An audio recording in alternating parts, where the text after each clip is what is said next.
Hi, I'm Elizabeth. I'm a self-published author who makes all of the mistakes with her writing career and tells you about it so you don't have to make the same mistakes with yours. So I decided to do a thing. I decided to read my own books as a reader instead of as a writer. I think it was good for me to do. It might have been a mistake, but I'm definitely seeing my own work in a different way now. Figured I'd start this channel out right and confront my past so I can do better in the future. And by reading my past published work, I've learned a lot. And I am a little bit embarrassed by it, but I'm going to go over it today with you. So because I don't want to start out too bad, we're going to go with the work I'm most proud of all the way down to the work I wish I could disown. So we're going to start off with my most recently published book, Revelations, a horror anthology. This is a book of short stories that were inspired by the short stories I used to read as a kid. There are a bunch of scary stories that you could curl up with on a dark and stormy night. Cliche. It was really fun to write, and it was really fun to read. So the things I liked about it were that they're technically not short stories. It's really flash fiction.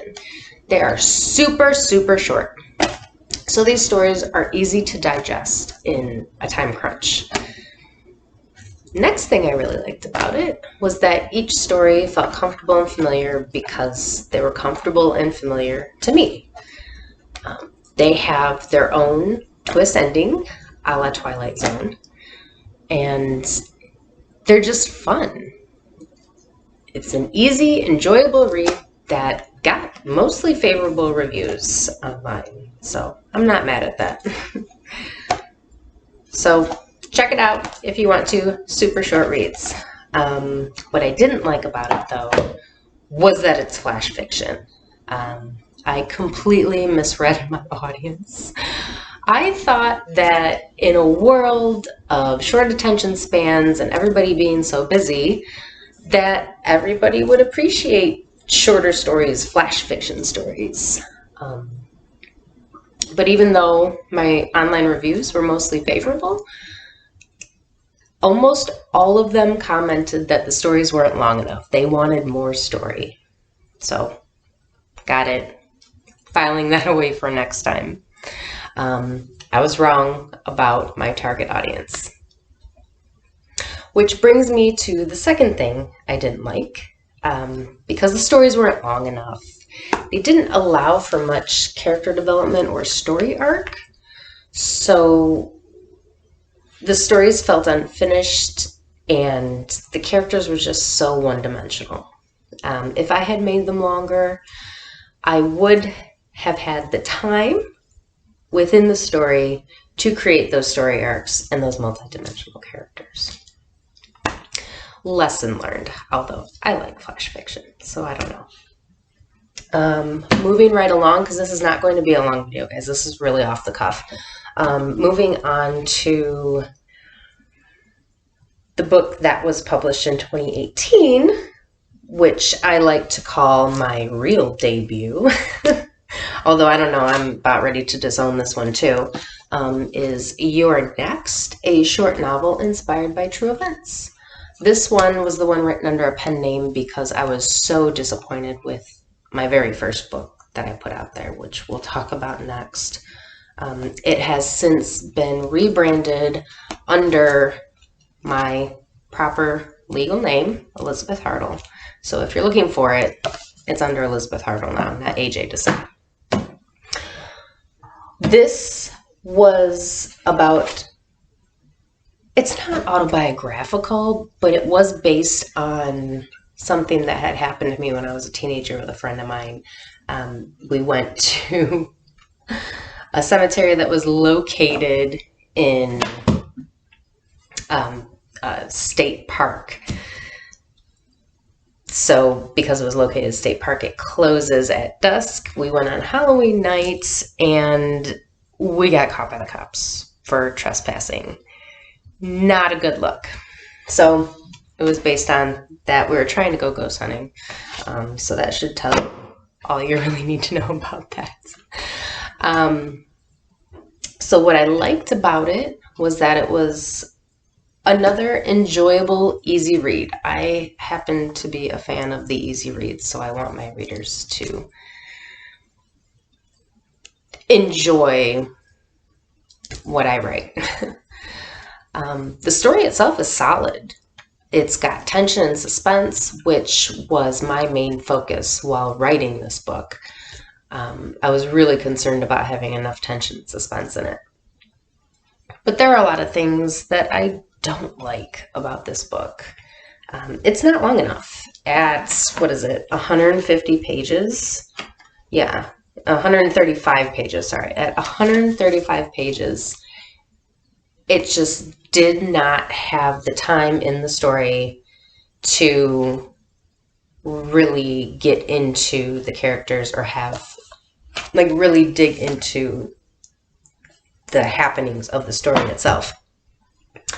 Looking back on it, I feel like there's much more story to tell, and I felt that way while reading it as a reader instead of an author.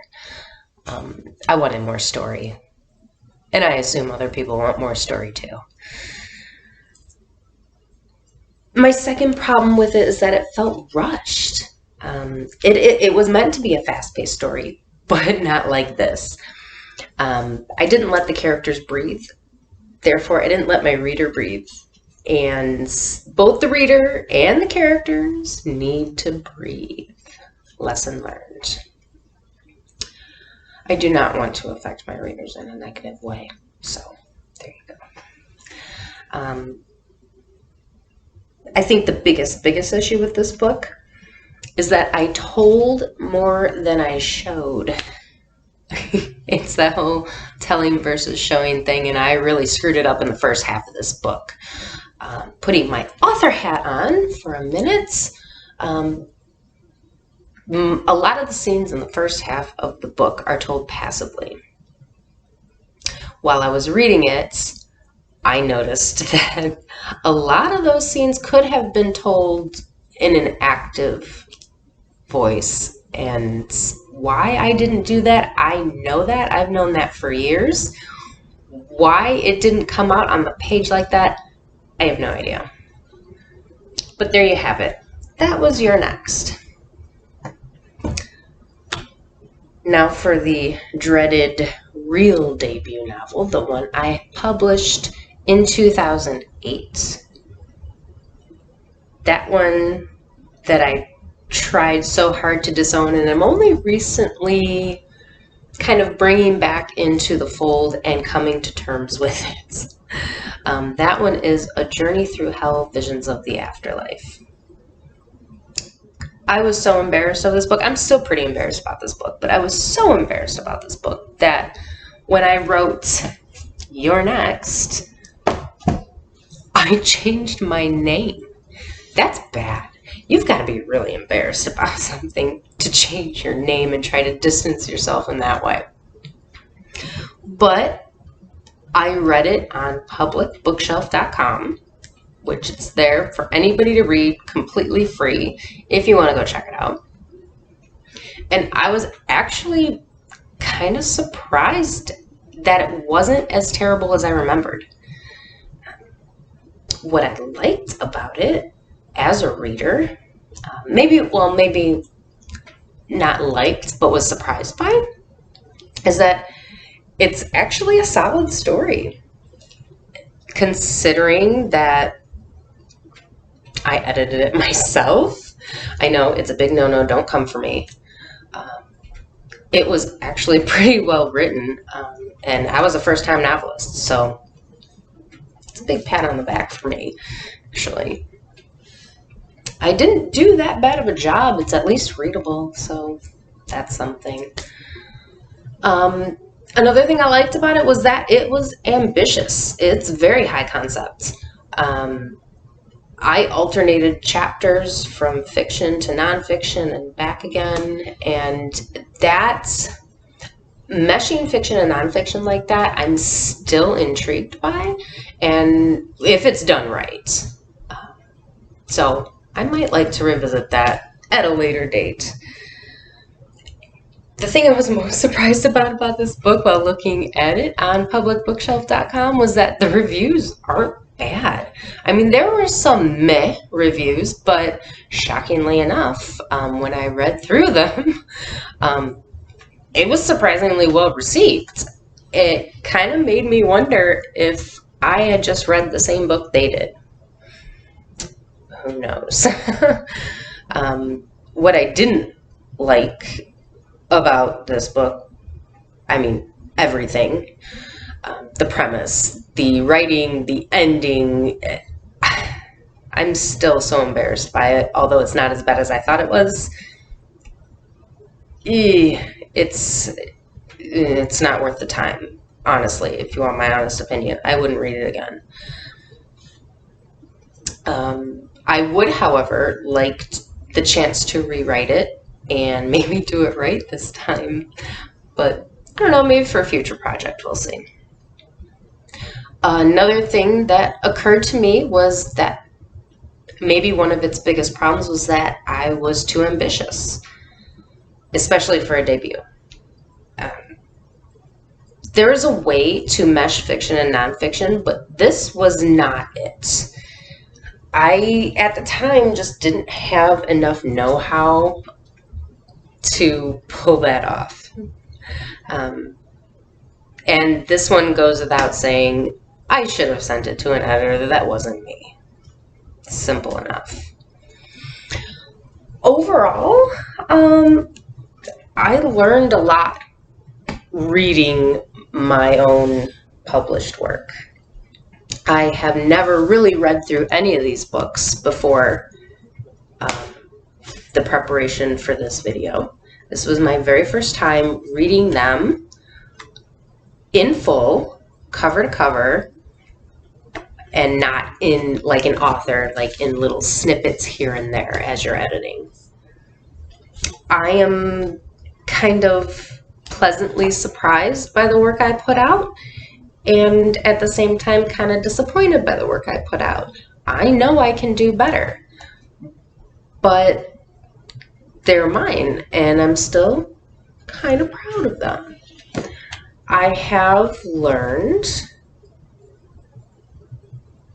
that I would do things differently for some books. I know that I have a real issue with pacing. I tend to make my stories really, really fast-paced, and that kind of leads to an unsatisfying reader experience. So I'm going to keep that in mind for future work and slow it down a little bit, let my characters breathe, let my reader breathe. Readers need to breathe sometimes. But overall, not bad. Still worth reading. Go check them out on Amazon if you're ever, in the mood for some meh content. But then again, you can always come back to this channel for meh content too. So make sure to like and subscribe. And I'll see you guys later.